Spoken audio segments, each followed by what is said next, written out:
All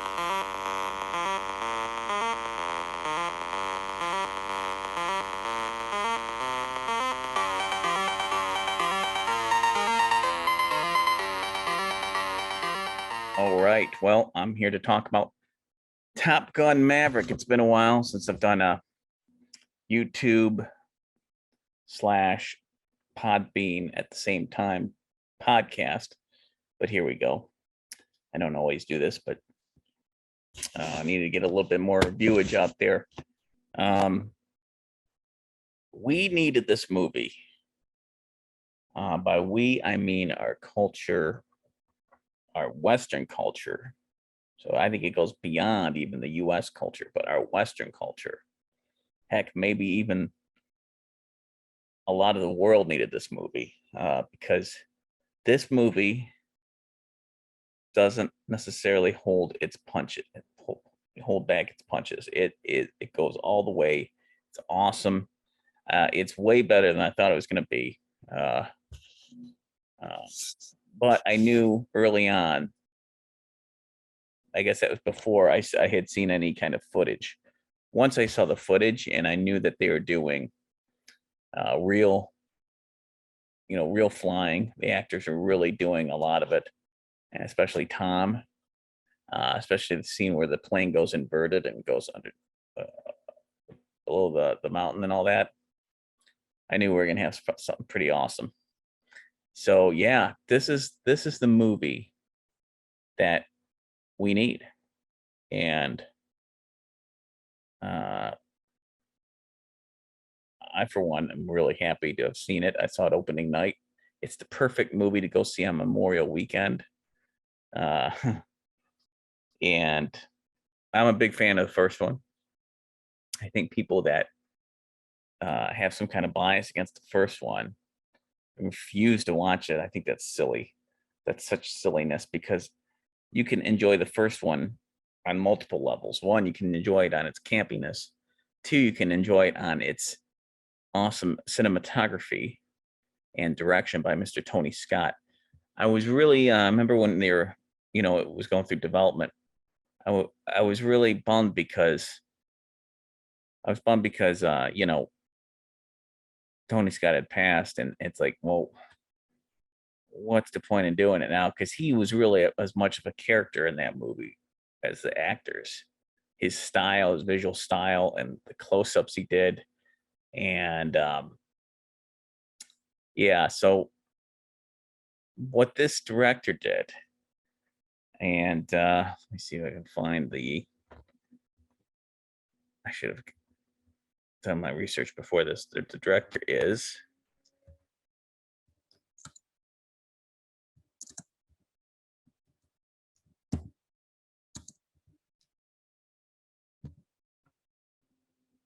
Joseph Kosinski. Joseph Kosinski. It says here, American filmmaker, best known for his computer graphics and computer generated imagery work, and for his work in action films. He made his big screen directorial debut in the 2010 sci-fi film Tron Legacy.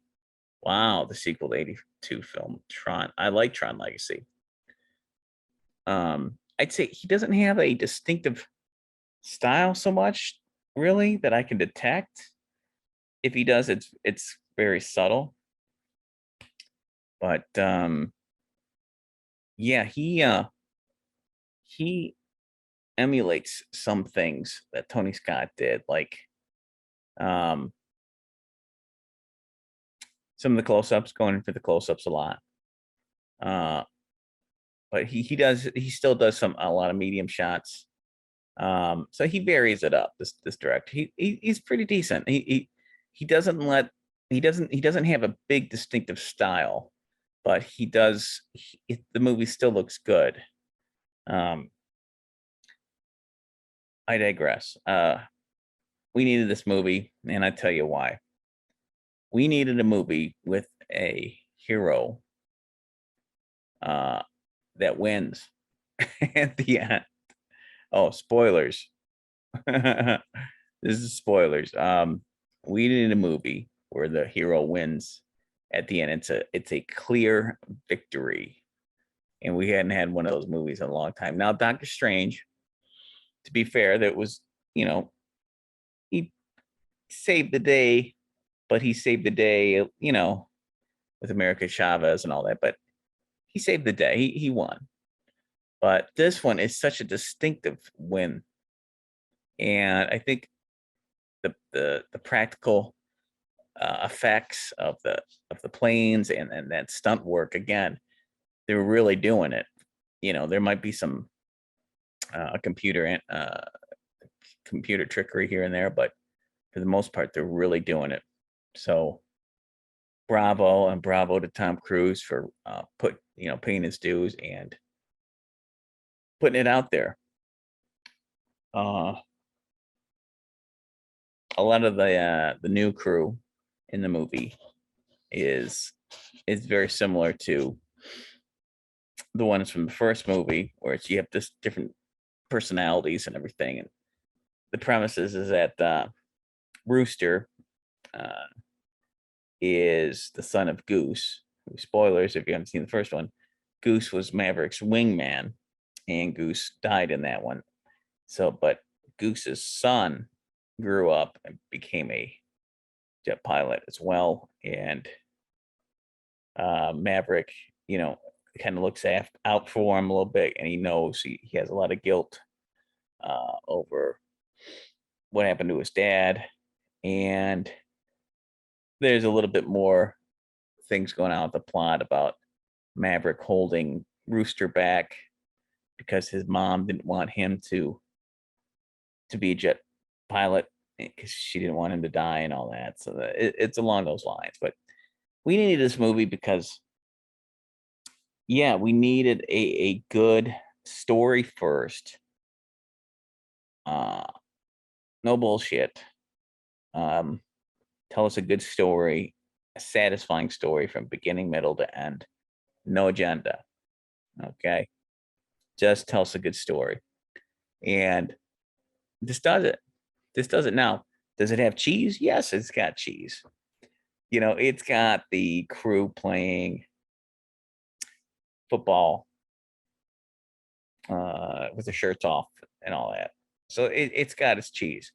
But I tell you what, this movie does excellently. It knows what it needs to do. The director, Joseph, he knows all the things he has to hit. He knows he has to have the Top Gun music, which he has the Top Gun music in the beginning, and he has the bong. You hear the bong once in a while, bell, or whatever that is, and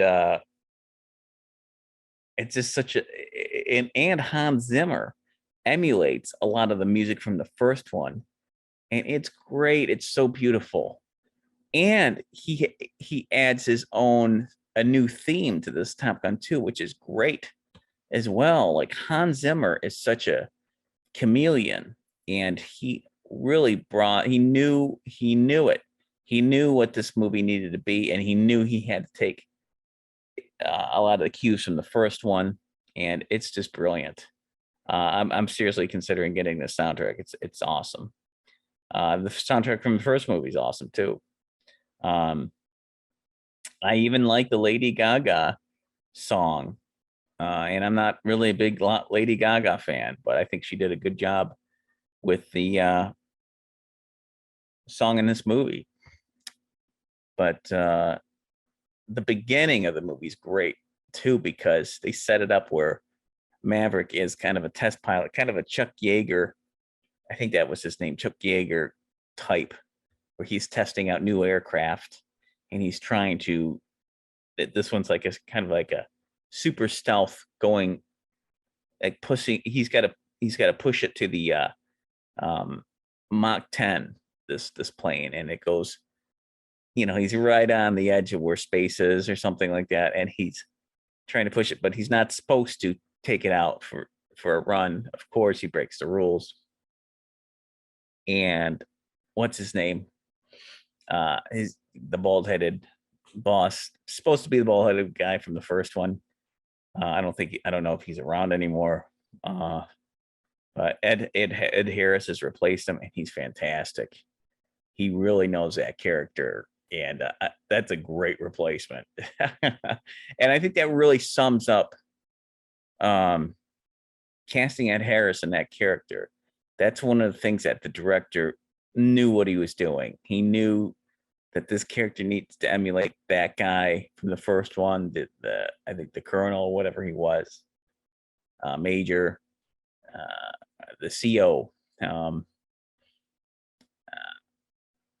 and yeah, he sets the tone for it and everything. This is the same. It's kind of like James Bond.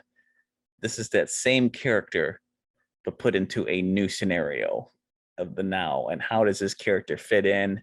He's kind of like a dinosaur, but it's very James Bond.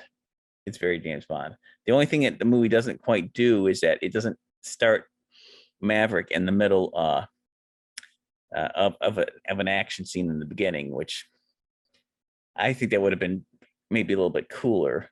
They kind of introduce him just kind of having lunch, which maybe, the director wanted to make it more down to earth, I guess, than him in the middle of something, a fight or something like that. Man, I'm going to go see this movie again. I know it. It's great to see Tom in that character again. It's like he knows what this character is. It's been so long, but he still knows where this guy would be on his journey, 20 years from then. And this movie's got a lot of heart. It's very touching. The connection that he's trying to make with Maverick's trying to make with Rooster, and he's scared. He doesn't want to die. And there's some scenarios where he's in that same situation late in the movie, and they're going up and they're fighting these MiGs or whatever, these new aircraft, and they're in an old, like, basically his old Tomcat kind of plane, and he shoots down a lot of the new ones, but then one shoots into him, and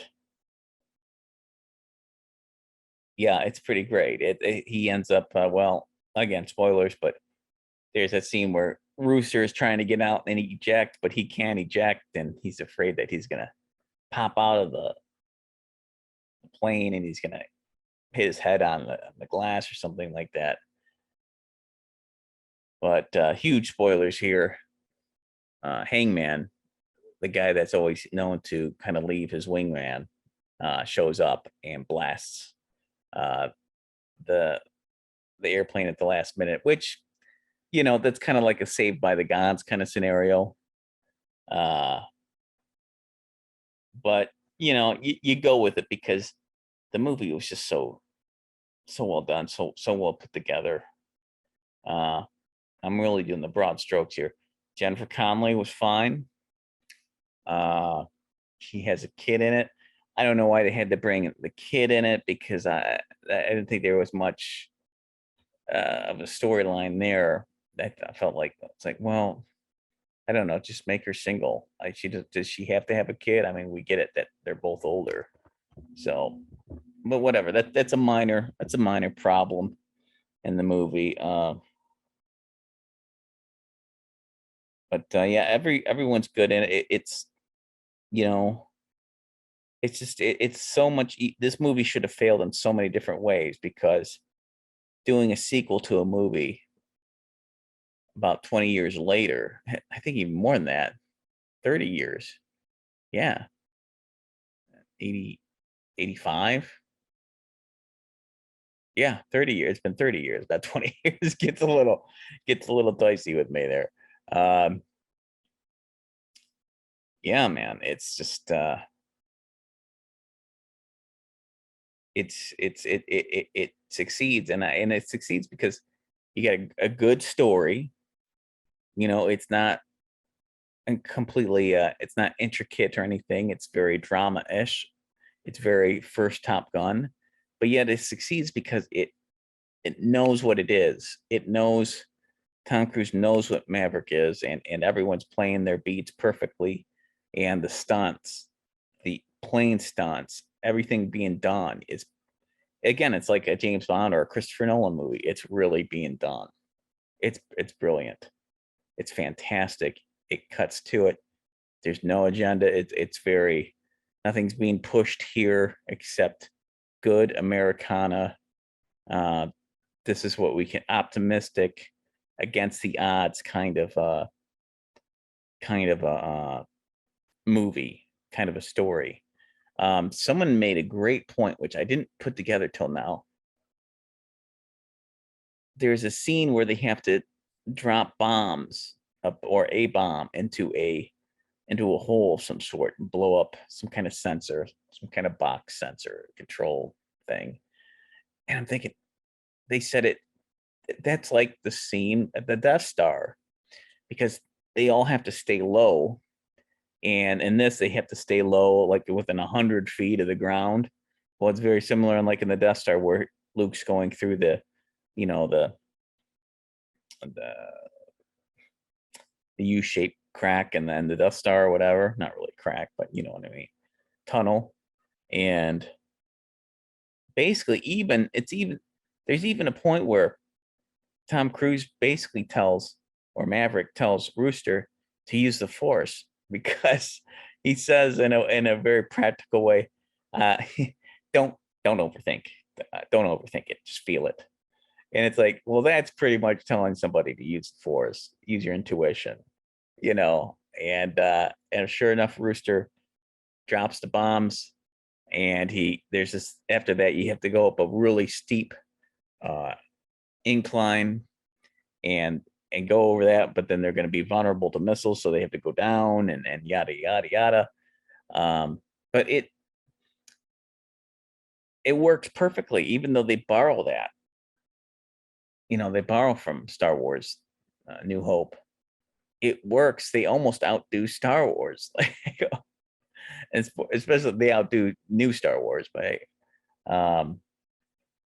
it's just a lot of fun. There's a scene where, before all that, you know, they're all like, oh, we have to push the weeks up. We have to do it in 2 weeks instead of 3. And they keep pushing the deadline up, and no one's ready to do this procedure where they get a bomb and then go up the mountain. But Tom ends up, or Maverick ends up saying, the hell with this, I'm just going to do it. He's about to get fired or something like that. They're like, you can't teach these guys, we're getting too close. You did your job, but it's not working. And so he's like, screw this. He gets in the plane, and he goes and he bombs, you know, or at least he fake bombs the control. You know, they're practicing it, and he goes through the thing left and right. He goes through the tunnel, and he pulls up, and he almost passes out, and he comes down, and he makes it. But it's such a great moment when he does it, because he's so ticked, and he's like, screw it, man, I'm gonna do it. I'm gonna show them all how it's done. And it's so good. Like, they just do some simple things with the script that it's like, it's not a huge plot twist. It's character motivated. That's what it is. It's very character motivated. And it's good to see. It's good to see. Yeah, so this movie review, I'm going to give it, it's pretty close to a 10. The only way I'm not giving it a 10 perfectly is because of the kid, Jennifer Connelly's kid. I'm trying to be all cute. Oh, maybe he'd be the dad for the kid, but it's kind of like legit. We already covered that ground, Jerry Maguire. You know, it's like, I didn't really feel like it added that much to the overall film. Their relationship was enough. And this Penny girl, I don't know, this Penny, I don't think she's supposed to be the same character from the first one. I think she's a different character, someone else in his life. But they make it work. They make it work. And Yeah, it's great. It's great to see Tom and his A game still killing it. Uh, and it's because he pushes himself. He does. He, he he every movie he really, I mean, he does take a lot of risks, and too many risks really, because you can really mess yourself up doing some of these stunts that he does. Uh, but it shows, and it comes out there, and we get some great, phenomenal movies that we'll never forget. So 9.5 out of 10. It's really close to a 10 out of 10 movie. Really close. I'm going to be seeing it again. And gosh, fantastic.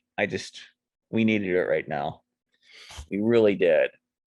We needed an awesome, well done movie, the great story. And this is probably the first one in a while that has just totally delivered and then some and surprised us. Oh, Homecoming. I guess Spider-Man Homecoming was very similar to that. It's very similar where it has a lot of heart to it. And that's what I liked about this one. Um, yeah, fantastic. But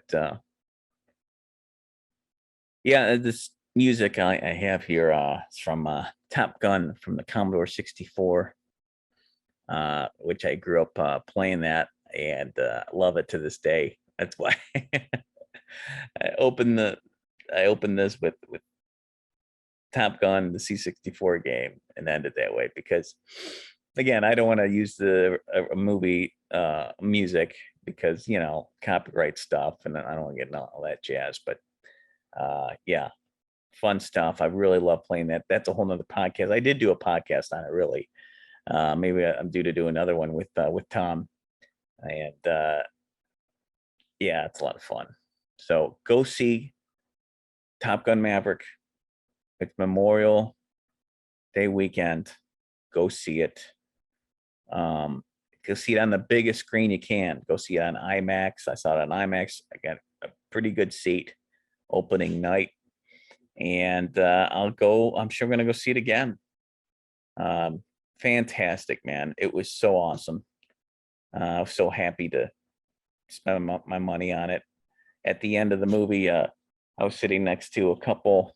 Her son was in the Navy, and she showed me the picture of her kid in the Navy. She said, "I'm just so proud of him." And her either her husband or her boyfriend was right next to her, and he had his Navy hat on and all that. It was neat to meet him. So it's good. You know what this movie does? It makes you feel, you know, there's some pictures that are being put up at the end on the mirror, kind of like Rocky a little bit, where a lot like Rocky, where it's like you see Maverick with Iceman and the other characters in the movie, and it makes you, if you'd seen the movie back in the day, whether that's on TV, at the movies, or on VHS around that era, you kind of feel like you were there as part of that crew. So it's a very sentimental thing when you see it again, because you feel like you've been on the journey with Maverick, and like you've been part of the crew the whole time, and that's neat. Not a lot of movies are able to pull that off. This one does, and a good movie should really make you do that, make you feel part of that group, and to where you feel sentimentally attached, like you had been on that journey with him, and back in the day, and yeah, I can just say that I had seen it probably maybe maybe a few years after it came out, like 85, 86, 87, 88, probably, yeah, probably late 80s. I dare to say even possibly early 90s. I saw Top Gun on TV, probably on cable. So it was a little bit late, um, but it might have been late 80s. But still, there's still, even you watch this movie 10 years ago, you probably feel a connection, having watched it 10 years ago and like, oh yeah, I remember this and that, Iceman, Viper, and all that. That's another thing where, well, I don't give it a perfect 10 because there's also the other characters from the first movie they could have brought in. So that was a missed opportunity. Iceman, it was great seeing Val Kilmer in it. And I thought it was awesome that he did more than just a regular cameo. It was like a good story turn cameo. Like he's actually has a small role in the movie that determines how Maverick's going to feel, or how he